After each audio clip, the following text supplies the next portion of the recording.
కాళేశ్వరం అనుబంధ link to Yellampalli project నుంచి ఇవాళ ఉదయం నీటి ఎత్తిపోతలు ప్రారంభమయ్యాయి. గోదావరి పరివాహక ప్రాంతంలో కురుస్తున్న వర్షాలకు తోడు నిన్న సాయంత్రం కడెం ప్రాజెక్టు నుంచి 10,000 క్యూసెక్ల నీటిని విడుదల చేశారు. ఎల్లంపల్లి ప్రాజెక్టు నీటి నిల్వ సామర్థ్యం 20.175 టీఎంసీలు కాగా ప్రస్తుతం 13.8016 టీఎంసీల సామర్థ్యానికి చేరింది. మరింత నీటి ప్రవాహం ప్రాజెక్టులోకి చేరనున్న నేపథ్యంలో అధికారులు అప్రమత్తమై ప్రాజెక్టు నుంచి నీటిని ఎత్తిపోయాలని నిర్ణయించారు. దీంతో నీటిపారుదల శాఖ అధికారులు పెద్దపల్లి జిల్లా ధర్మారం మండలం నంది మేడారంలోని నంది పంప్ హౌస్ లో 3 మోటార్లను ఆన్ చేశారు.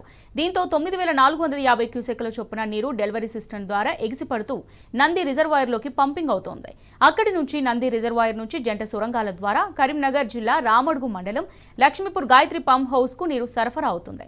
అక్కడి పంప్ హౌస్ లో 3 మోటార్లను ఆన్ చేయడంతో అదే పరిమాణంలో మిడ్ మానేరులోకి నీటి సరఫరా అవుతున్నట్టు ఆ శాఖ ఇంజనీరింగ్ అధికారులు తెలిపారు. కాగా వర్షాకాలం మొదలైనప్పటి నుంచి ఎల్లంపల్లి ప్రాజెక్టు నుంచి మిడ్ మానేరుకు నంది పంప్ హౌస్ ద్వారా నీటి తరలింపు మొదలు కావడం ఇదే మొదటిసారి అని అధికారులు తెలిపారు.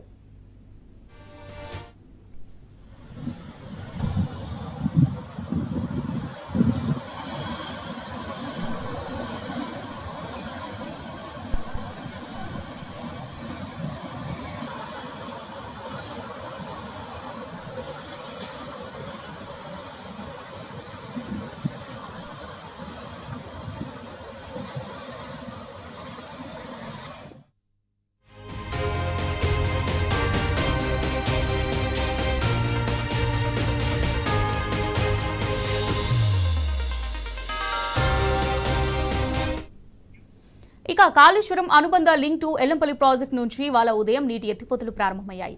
గోదావరి పరివాహక ప్రాంతంలో కురుస్తున్న వర్షాలకు తోడు నిన్న సాయంత్రం కడెం ప్రాజెక్టు నుంచి 10,000 క్యూసెక్ల నీటిని విడుదల చేశారు. ఎల్లంపల్లి ప్రాజెక్టు నీటి నిల్వ సామర్థ్యం 20.175 టీఎంసీలు కాగా ప్రస్తుతం 13.8016 టీఎంసీల సామర్థ్యానికి చేరింది.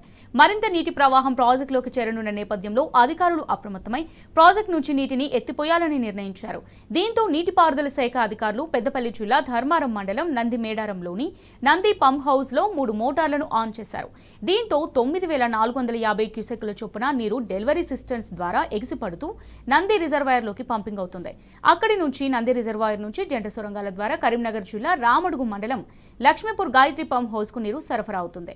అక్కడి పంప్ హౌస్ లో 3 మోటార్లను ఆన్ చేయడంతో అదే పరిమాణంలో మిడ్ మానేరులోకి నీరు సరఫరా అవుతున్నట్లు ఆ శాఖ ఇంజనీరింగ్ అధికారులు తెలిపారు. కాగా వర్షాకాలం మొదలైనప్పటి నుంచి ఎల్లంపల్లి ప్రాజెక్టు నుంచి మిడ్ మానేరుకు నంది పంప్ హౌస్ ద్వారా నీటి తరలింపు మొదలు కావడం ఇదే మొదటిసారి అని అధికారులు తెలిపారు.